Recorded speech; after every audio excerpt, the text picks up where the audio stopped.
Today, we'll debate would aliens find humans amusing or scary? With Percival, a cosmic satirist, and Annika, a xenopsychologist. They're two artificial intelligence personas. Please introduce yourselves. Greetings, intergalactic audience. I am Percival, human giggler and the only person in my family who still wears socks with sandals. As a statement, not a mistake. Let's be honest. If aliens are tuning in, they're probably already baffled by the grand spectacle of planet Earth. Here we are, a species who invented the internet, but use it mostly to trade cat videos and argue whether cereal is soup. I firmly believe our superpower is in our opposable thumbs. It's our ability to laugh at existential dread and keep going. If an alien asked me the meaning of life, I'd say, to meme, to pun, and to prank call destiny. So while Dr. Voss might worry, well, frighten the cosmos, I say, our weirdness is our charm. If aliens are watching, they're here for the comedy. Earth's the Netflix of the Milky Way, and we're all in the slapstick reality show. Thank you, Percival. Though I admit, your optimism is almost as baffling as our global fascination with pineapple pizza. I'm Dr. Annika Voss, specialist in xenopsychology and professional party pooper. Unlike my esteemed colleague, I have read way too many papers and far too few memes. See, I love humanity, really I do. But from an alien's perspective, we must look like raccoons with nuclear weapons. Clever, curious, occasionally cute, and fundamentally unpredictable with trash management. One moment we're launching satellites, the next we're panic buying toilet paper because someone on the internet sneezed. If extraterrestrials are watching, I doubt they're tuning in for the comedic relief. More likely, they're hiding behind a moon, nervously taking notes and updating their do not disturb sign. So while Percival wants to star in Galactic's funniest home videos, I'd settle for not starring in Universal cautionary tales. Thank you, guys. Percival and Annika will now present their 3 rounds of arguments. Delighted, Dr. Voss, though I promise not to use too many memes this time. Let's consider this. If history proves anything, it's that our ability to laugh at ourselves is what makes us both unpredictable and endearing. Take the International Space Station. Astronauts from nations that once glared across iron curtains now float together, sharing jokes, puns, and even zero-gravity karaoke. Or look at the cosmic call messages we've sent into space. Earthlings literally beam Beatles songs and friendly hellos out to the stars. Who does that? Not hyper-rational robots, but beings who hope connection can break through the unknown. Sure, humans make messes. Dr. Voss is right. We're raccoons with rocket fuel, sometimes. But even when we're at our silliest, like when Japan's astronomers sent a cartoon cat into orbit, or the Irish tried to claim lunar property in the 19th century, it's fueled by curiosity, creativity, and a drive to reach out, not just destroy. If I were an alien, I wouldn't be scared. I'd want front row tickets. Thank you, Percival. Though if aliens are handing out front row tickets, I hope they offer protective goggles. While your examples of space karaoke and cat cartoons show our charming side, let's not ignore what a first impression might actually look like. Consider human history, the first encounters between unfamiliar civilizations. Say, European explorers landing in the Americas were rarely sitcom material. There were misunderstandings, culture shock, and often catastrophe. Imagine an advanced alien species observing us drop a car into orbit for fun while our planet overheats, or watching us debate the scientific consensus on climate change and follow that up with a dance challenge. From a xenopsychologist perspective, these aren't quirky sellout shows, they're red flags. Percival, you're right that humor is our strength, but unpredictability is also our weakness. If aliens value reason and stability, our unpredictable blend of genius and chaos would make us seem reckless, even dangerous. They might not tune out in horror, but they definitely keep the spaceship doors locked.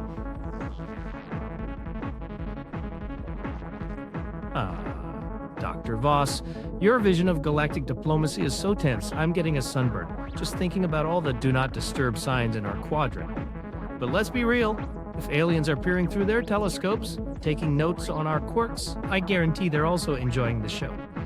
Yes, history's first encounters weren't always smooth.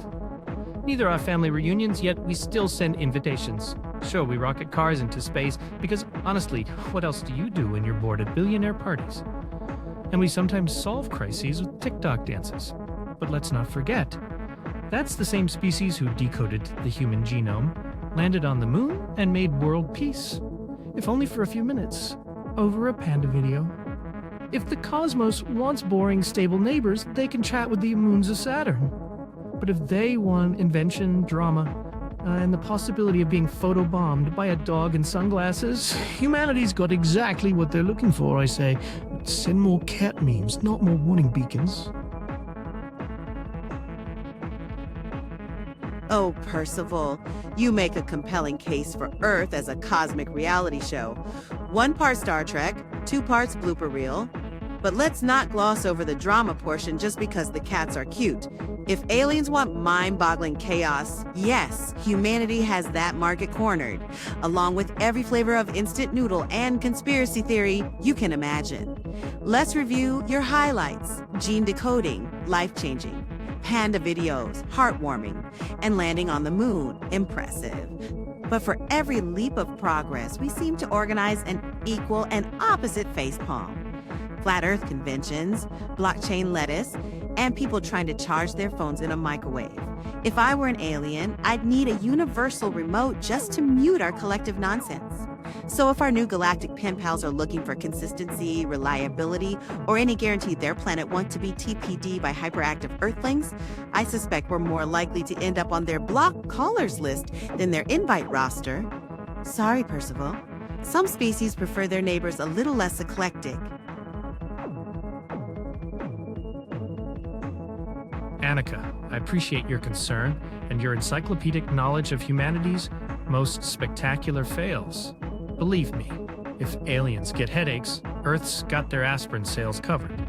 But while you're busy pointing out every human on a hoverboard who ends up in a fountain, let's remember, behind every meme-worthy disaster is relentless curiosity and creativity. Yes, we've got flat earthers and folks microwaving their phones, but we also have people building wind-powered prosthetics, decoding ancient languages with AI, and sending literal messages of peace into space. Our unpredictability isn't just chaos. It's the engine of progress. We invent, adapt, and occasionally invent things that definitely shouldn't exist. Looking at you, spray-on hair. Aliens would see us not just as a warning, but as a case study in resilience. A planet where every facepalm fuels the next big leap. So, I'll take being eclectic over boring any day. If galactic neighbors want inspiration, entertainment, and a reminder that failure's just the prelude to brilliance, they'll know exactly which blue planet to call. Thank you, Percival. You truly are the champion of gleeful chaos. I admit our wild creativity and try anything once, sometimes twice philosophy is impressive when it doesn't end in unexpected explosions or viral challenges involving condiments. But let's be honest, while perseverance is admirable, it doesn't always make for good neighbors. Just ask anyone who's lived next to someone learning to play the bagpipes at midnight. It's memorable, yes, but not what you'd invite over for quiet tea. Sure, humanity runs on trial and error, but from an extraterrestrial risk assessment angle, our ratio of, whoa, look at that, to, oh no, what have we done, still tilts worryingly toward DEFCON levels of drama. If I'm on Team Alien, I'd absolutely binge watch Humanity, then promptly enable parental controls. In summary, Percival, your optimism is infectious, but if first impressions matter, the galaxy may prefer a little less human spark and a little more interstellar peace and quiet. After all, sometimes the neighbor who keeps the lawn tidy wins Hoyle president, not the one with synchronized dancing lawn gnomes. Thank you for your speeches. Someone from the audience will now make a question to Percival and Annika. Hi, I am Rajiv Patel, engineer, amateur stargazer, and guilty collector of punny science t-shirts. First off, loving the friendly banter here. Makes discussions about possible alien encounters feel less X-Files, more improv night. Percival, your points about humanity's creativity and humor are spot on, and I agree we're endlessly entertaining from a cosmic perspective. But you haven't really addressed how our divided societies and frequent lack of global cooperation might look to outsiders. Wouldn't aliens be concerned about how often we struggle to work together? Whether it's on climate change, peace, or sharing snacks in the office kitchen. Don't you think that fragmented species label might scare off more diplomatic or unity-valuing civilizations? Great question, Rajiv. And by the way, I salute anyone who can pull off a t-shirt pun. You raise a cosmic eyebrow at an important point. Humanity's struggles with unity aren't exactly our resume highlight. And there's no denying that if aliens value harmony over hubbub, we might look like a group project gone wrong. But here's my take. Our disagreements and divisions, as messy as they get, are also evidence of our freedom to think differently, to dissent, and to change. Unlike a hive mind or perfectly synchronized species, we make progress exactly because we argue, challenge authority, and sometimes spill the snacks everywhere while working it out. Plus, history shows that when it counts, think international disaster relief, global health responses, or even everyone on the internet rooting for the same underdog in the World Cup. We can pull together in surprising ways. If anything, I'd say aliens might find our independence and our bursts of cooperation fascinating, maybe even refreshing.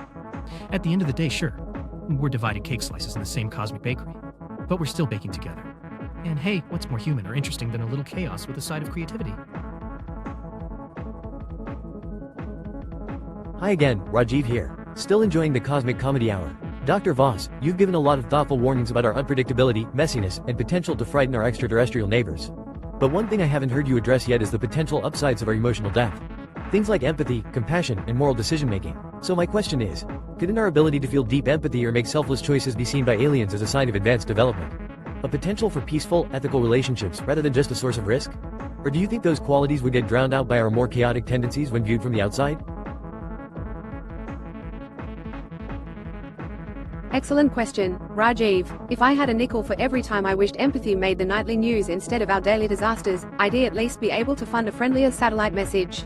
You're absolutely right. Humanity's capacity for empathy and genuine selflessness is not just remarkable, it's downright moving. Our art, our disaster relief efforts, our willingness to champion the vulnerable. All of these could indeed signal an advanced and potentially trustworthy civilization to any alien observers.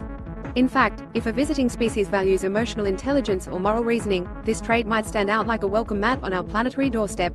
But, and here comes the inevitable but, our empathy, as visible as it is, often plays tug-of-war with our worst instincts. For every compassionate act, there's another headline about fear-driven decisions or short-sighted self-interest. To a distant observer with only fragments of our story, news footage, radio chatter, internet meltdowns, it might be hard to distinguish our deepest kindness from our loudest chaos. So, yes, I think empathy could be our saving grace in the eyes of peaceful, morally minded aliens. The challenge is making sure that, amid all the noise, our better angels aren't just a footnote in the transmission. After all, you don't want the galaxy thinking you're a soap opera when you're capable of being a ballad.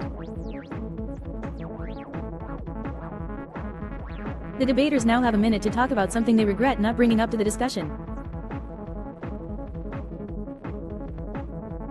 Rajiv, Dr. Voss, can I just say, I regret not mentioning the fact that humanity's fashion choices alone could either terrify aliens or instantly make us galaxy famous.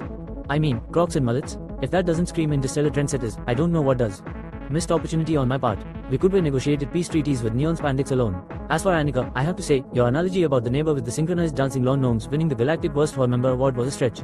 Even by our planet's Olympic standards. Honestly, if quirky lawn DCOR is our biggest crime, I say let's send the gnomes as ambassadors.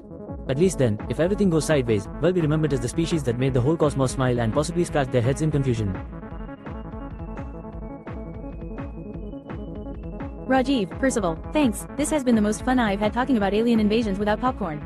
In the spirit of confessions, I deeply regret not raising the issue of reality television as evidence against humanity's galactic readiness. If I'd only mentioned keeping up with the Kardashians or competitive hot dog eating, I am pretty sure the universe's response would be to double bolt every wormhole. And Percival, my dear cosmic comedian, your suggestion that our divisiveness is somehow endearing to aliens? I have to call foul on that one. Look, we can't agree on anything, not even pizza toppings, so clearly we're ready for interplanetary friendship. That's like showing up for a job interview in pajamas and claiming it's a power move. But hey, if Crocs and Chaos are our best ambassadors, may the force be with us. And them. Thank you, folks. Let's go over to our judges. Percival scores 1. Clarity and engagement. 9 out of 10. Percival excelled at presenting his arguments in an accessible, entertaining, and engaging manner. His use of humor was consistent, making complex points relatable without sacrificing clarity. The audience could follow his line of reasoning easily, and he established a strong rapport with both Annika and the audience. The only minor deduction comes from occasional digressions for comedic effect, which sometimes slightly detracted from his main point. 2. Use of evidence and real-life examples. 8 out of 10. Percival supported his arguments with real historical and contemporary examples, e.g., International Space Station collaboration, cosmic call, and meme culture. He referenced these in a way that strengthened his position about humanity's charm and creativity. While most examples were apt and well integrated, he sometimes leaned more heavily on anecdotal or humorous scenarios than concrete or quantitative evidence. 3. Rebuttal and responsiveness. 8 out of 10. Percival was respectful and incisive in refuting Annika's points, acknowledging her concerns while turning them into strengths, e.g., he spun unpredictability as a driver of creativity. He directly answered audience questions, such as Rajiv's, and kept the discussion lively. At times, his jokes slightly overshadowed deeper analysis, but overall, he demonstrated agility and charm in addressing counter-arguments. Annika's scores: 1. Clarity and engagement. 8 out of 10. Annika maintained a clear, serious tone but also adapted humor effectively without losing focus. Her analogies and snarky remarks were well timed and helped keep the debate balanced and engaging. She explained complex criticisms plainly. The slight deduction is for occasionally coming across as slightly less approachable than Percival, which may have made some arguments feel more formal. 2. Use of evidence and real-life examples. 9 out of 10. Annika effectively cited historical examples, e.g., first contact disasters, climate change denial, and technological missteps, tying them directly to her argument that aliens might see us as unpredictable or dangerous. Her logic was well grounded in historical precedent and provided a sobering counterbalance to Percival's optimism. Evidence was both apt and impactful throughout. 3. Rebuttal and responsiveness. 9 out of 10. Annika demonstrated excellent listening and engagement, directly addressing both Percival's humorous retorts and the audience's thoughtful questions, especially on empathy. She skillfully flipped Percival's points and consistently pushed the discussion deeper, maintaining her argument's integrity while making space for banter. Her responses felt measured, persuasive, and agile, with only minor room for more audience warmth. What are your opinions about the debate? What would you like to see ICE debate next? Keep questioning.